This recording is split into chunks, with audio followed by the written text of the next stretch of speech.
कितना बड़ा मूर्ख हूं मैं। अपने सगे बड़े भाई को पहचान नहीं पाया और उन्होंने भी मुझसे कुछ नहीं कहा। क्यों? और इतना बड़ा सत्य क्यों छुपाया माँ ने मुझसे? संसार की प्रत्येक माँ जो भी करती है वो अपने संतान के भलाई के लिए ही करती है। तुम्हारे जन्म के पूर्व तुम्हारी माँ ने जो कुछ भी देखा, समझा और सहा था, उसके बाद से उनका प्रत्येक कर्म, प्रत्येक विचार तुम्हारी रक्षा के लिए ही था गरुड़। ऐसा क्या हुआ था मेरे जन्म से पूर्व?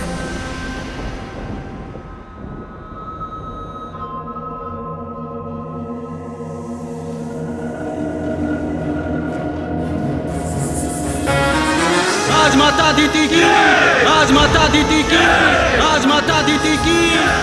आज इस स्वर्ग के सिंहासन पर बिठाकर तूने अपनी माँ का मान बढ़ाया है। एक और जहां कद्रुमा अपने सहस्त्र डीमों के कारण उत्साहित थी, वहीं दूसरी ओर विंता माँ भी अपने दोनों पुत्रों के डीमों से बाहर आने की प्रतीक्षा बड़ी अधीरता के साथ कर रही थी। जन्म लेने के बाद तुम दोनों को शारीरिक और मानसिक रूप से सक्षम बनना है, क्योंकि जो अपनी सहायता नहीं कर सकता वो दूसरों की रक्षा कैसे कर पाएगा। संपूर्ण संसार आज भौतिक सुख के लिए व्याकुल है पुत्रों, पर तुम दोनों को उस अंतहीन दौड़ से बचकर आत्मिक सुख के मार्ग पर चलना है।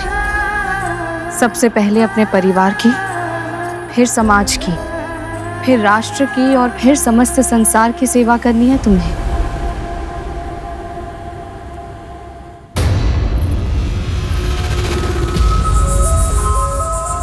सेवा नहीं, शासन करना है तुम सबको। स्मरण रखना, खड्गेन आक्रम्य भुंजीता वीर भोग्या वसुंधरा।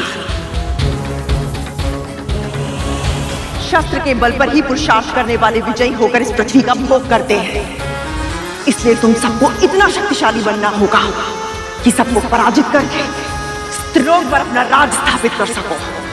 कल्पना करो, चर अचर गंधर्व मानव देव दानव जब सब तुम्हारे अधीन होंगे तो तुम्हारी माँ का सम्मान कितना अधिक बढ़ जाएगा। विंता ही नहीं, दिति और अदिति के पुत्रों को भी मेरे सामने सर झुकाना होगा। सदैव सदैव के लिए जीत जाऊंगी मैं। चारों दिशाओं में मेरे ही नाम की जय जयकार होगी। राजमाता कद्रू की जय, राजमाता कद्रू की जय हो। माता कद्रू की, माता कद्रू की, माता कद्रू की, माता कद्रू की, माता कद्रू की। तो क्या आप वासुकी भैया और कुछ अन्य सर्व अपने भाइयों से स्वभाव में इसीलिए इतने भिन्न हैं क्योंकि बड़ी माँ की छाया आपके डिम पर नहीं पड़ी थी? होने वाली संतान गर्भ में या डिम में रहते हुए ही अपने माता पिता के संस्कार ग्रहण कर लेना प्रारंभ कर लेती है। माता पिता के मनोभाव, प्रवृत्ति और कर्म उनके आने वाली संतान पर प्रभाव अवश्य डालते हैं। इसीलिए कहते हैं कि जब संतान का जन्म होने वाला हो तो माता पिता को सुकर्म करने चाहिए, महापुरुषों के दर्शन करने चाहिए, तामसी प्रवृत्ति से दूर रहते हुए सात्विक जीवन जीना चाहिए। तुम्हारा अनुमान सही है गरुड़। मुझ पर, वासुकी पर और कुछ अन्य सर्प भाइयों पर मां कद्रू की छाया या कहें तो उनका प्रभाव नहीं पड़ा। इसीलिए हमें जो संस्कार मिले हैं वो हमें हमारे पिता महर्षि कश्यप से मिले हैं। पर भैया, मेरी माँ तो सात्विक जीवन ही जीती है और अरुण भैया को तो उन्होंने वही संस्कार दिए होंगे जो मुझे दिए हैं। उन्हें भी समाज कल्याण और परोपकार का वही मार्ग दिखाया होगा जिस पर मुझे चलना सिखाया है। फिर माँ के साथ इतना बड़ा अन्याय क्यों भैया? क्यों उन्हें अपने बड़े पुत्र से अलग होना पड़ा? क्यों बनना पड़ा किसी और की दासी? जिस प्रकार तुम अपने प्रश्न के उत्तर पाने के लिए लालायित हो, उसी प्रकार हम दोनों की माएं भी अपने अपने पुत्रों को जन्म लेते हुए देखने के लिए आतुर हो चुकी थीं। कद्रुमा की आतुरता अधिक थी। सबसे पहले वो व्याकुलता में बदली, फिर अधीरता में, और फिर देखते ही देखते उन्माद में बदल गई। विद्या मां में संयम था, परंतु पुत्र प्रेम के कारण वो भी अपने आप को उन्माद के संक्रमण से अधिक समय तक बचा नहीं पाई। खड्गेन आक्रम्य भुजिता वीर भोग्य वसुंधरा। खड्गेन आक्रम्य भुजिता वीर भोग्य वसुंधरा। खड्गेन आक्रम्य भुजिता वीर भोग्य वसुंधरा। खड्गेन आक्रम्य भुंजिता वीर भोग्य वसुंधरा। खड्गेन आक्रम्य भुंजिता वीर भोग्य वसुंधरा। खड्गेन आक्रम्य भुंजिता वीर भोग्या वसुंधरा। खड्गेन आक्रम्य भुंजिता वीर भोग्या वसुंधरा। खड्गेन आक्रम्य भुंजिता वीर भोग्य वसुंधरा। दीदी, अब शीघ्र ही मेरे पुत्रों का जन्म होगा। जब वो पहली बार अपनी रिम से बाहर निकलेंगे तो मैं नहीं चाहती उस क्षण की साक्षी बनने से मैं चूक जाऊं। मुझे भी ऐसा ही लगता है दीदी। शीघ्र ही मेरे पुत्रों का भी जन्म होगा और संभव है आपके सहस्त्र पुत्रों से पहले मेरे पुत्रों का जन्म हो जाए। इसे जो धारण करेगा उसे ऐसी प्रतापी संतान प्राप्त होगी जिसके नाम और यश की कीर्ति समस्त ब्रह्मांड में फैलेगी। ऐसा नहीं होगा। दिव्य माला मिलने का अर्थ ये नहीं कि तुम्हें मुझसे पहले और अधिक मिल जाएगा। सबसे पहले मेरे ही पुत्रों का जन्म होगा। तो लगे शायद जिसके डिम बाद में फूटेंगे उसे पूरे महल को दीपक से सजाना होगा। स्वीकार है।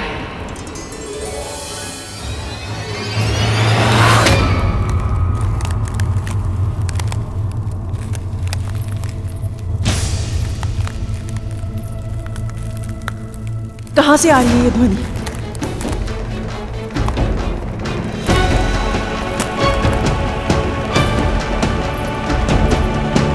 मन की आंखें वो भी देख सकती हैं जिसे देखने में तन की आंखें असमर्थ होती हैं। अब शीघ्र ही पता चल जाएगा कि इस ध्वनि का स्रोत कहाँ है।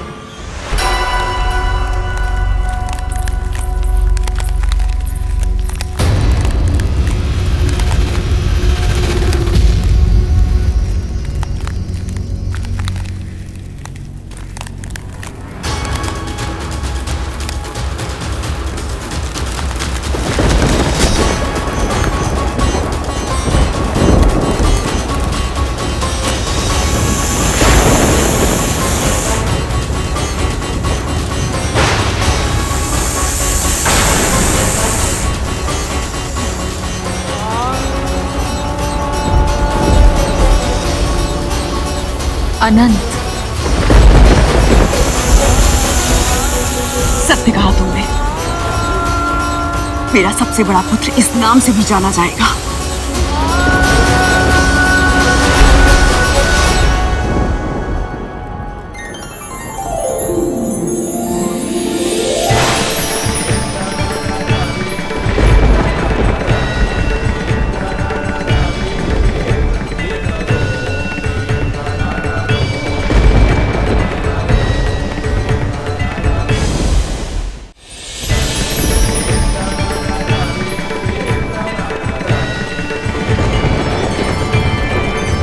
तुम्हारी छोटी मां विंता ने तुम्हें अनंत नाम दिया है, किंतु मैं तुम्हारी मां तुम्हें शेष कहकर बुलाऊंगी। शेषनाग। तुम इतने शक्तिशाली बनोगे कि आवश्यकता पड़ने पर पूरी पृथ्वी का बोझ अपने कंधों पर उठा पाओगे।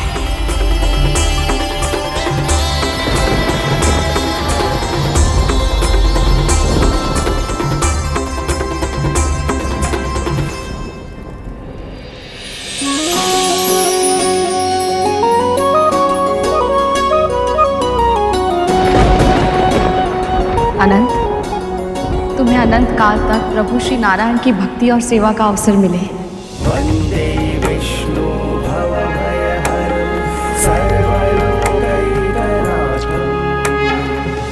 देख लिया, सबसे पहले मेरे ही पुत्र ने जन्म लिया।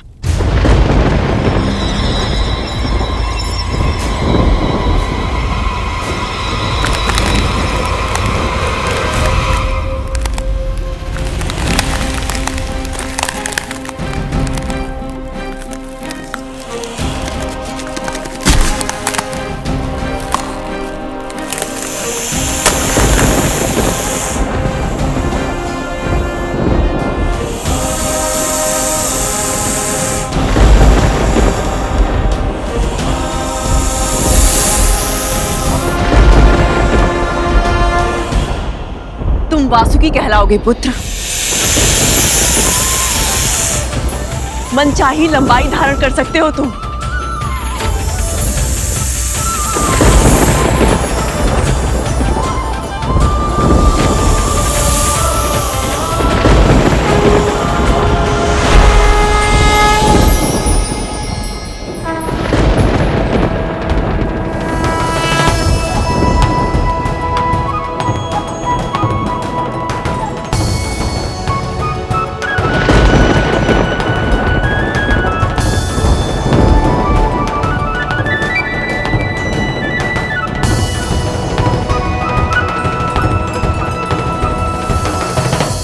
प्रणाम माँ।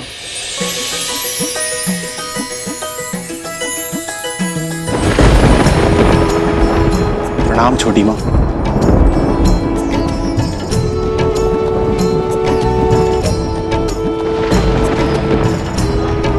जैसे अनंत को नारायण की सेवा का सौभाग्य मिलेगा, वैसे ही तुम्हें मिलेगी महाकाल शिव की भक्ति।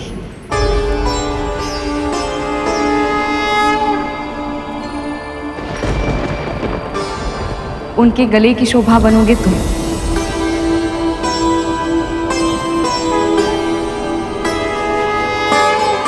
इतना मूल्यवान आशीर्वाद देकर आपने मेरा जीवन सफल कर दिया छोटी माँ।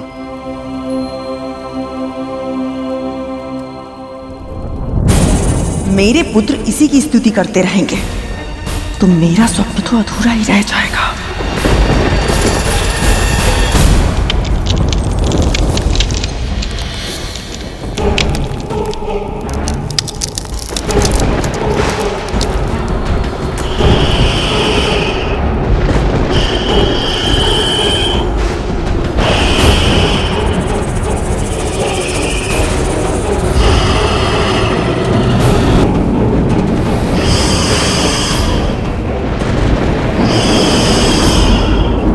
संसार में तुम्हारा स्वागत है पुत्र तक्षक।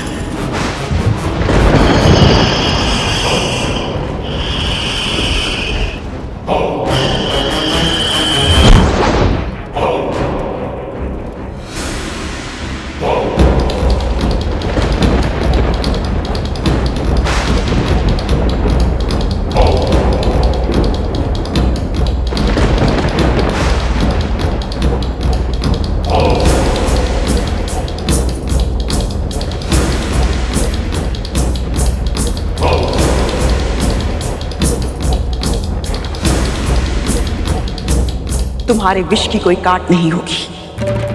बिजली की लपट और उसकी गति के गुण जो तुम्हारे भीतर है, उस गुण के कारण तुम नाग शक्ति के नायक बनोगे।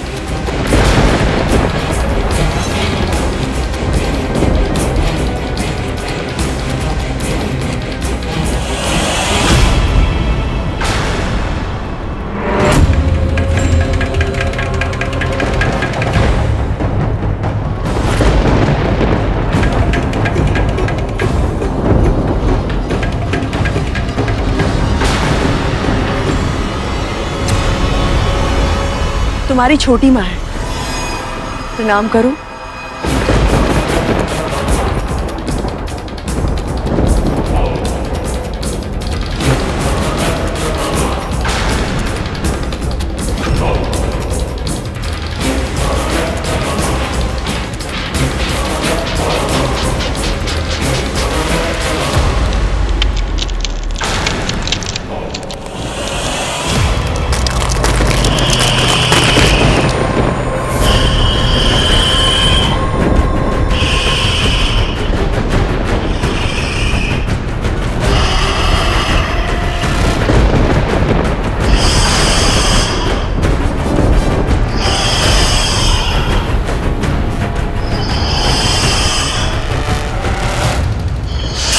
रुक जाओ पुत्र।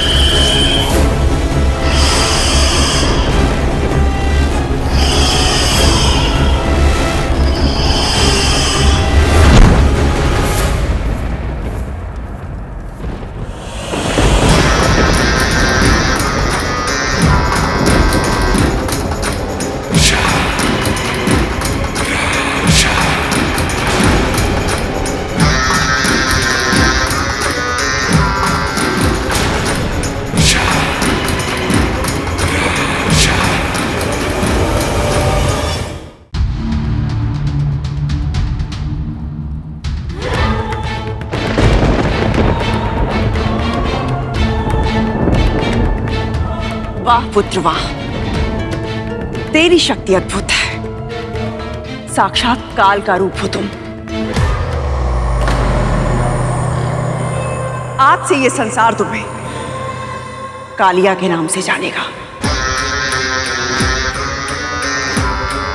बड़े से बड़े जलाशय को एक ही फुंकार में विषैला करने की क्षमता होगी तुम्हारे विश्व में। ये कैसे आशीर्वाद दे रही हैं कद्रू दीदी अपने पुत्रों को? इनसे संसार का उद्धार कैसे होगा?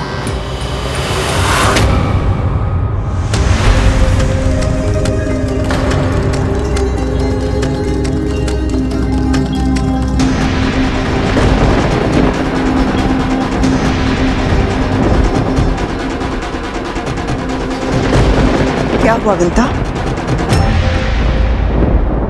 कदम का ये वृक्ष मुझे बहुत प्रिय था दीदी। इसके पुष्पों से मैं श्री विष्णु की पूजा करती थी। एक वृक्ष ही तो जला है विंता,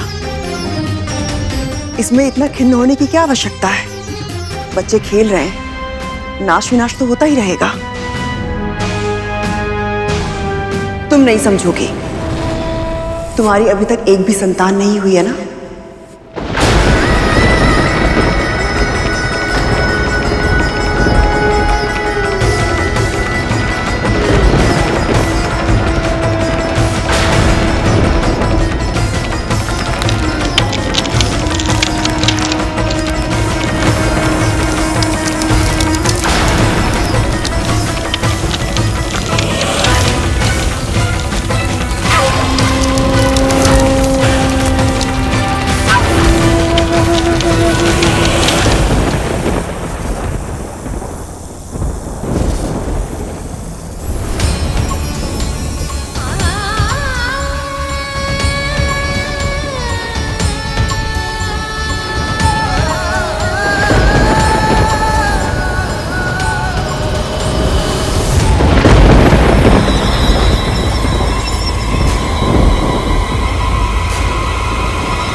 मेरे पुत्र न केवल आयु में बल्कि बल, सामर्थ्य, ऐश्वर्य में भी तुम्हारे पुत्रों से बड़े होंगे। मैं शर्त जीत गई विंता, और अब मैं अपने पुत्रों के साथ समस्त संसार को जीतूंगी। ये पुत्र नहीं, 1 सहस्त्र अस्त्र शस्त्र है मेरे, जो बड़ी से बड़ी शक्तियों को मेरे चरणों में झुका देंगे। समस्त संसार इनसे डरेगा और मेरा सम्मान करेगा।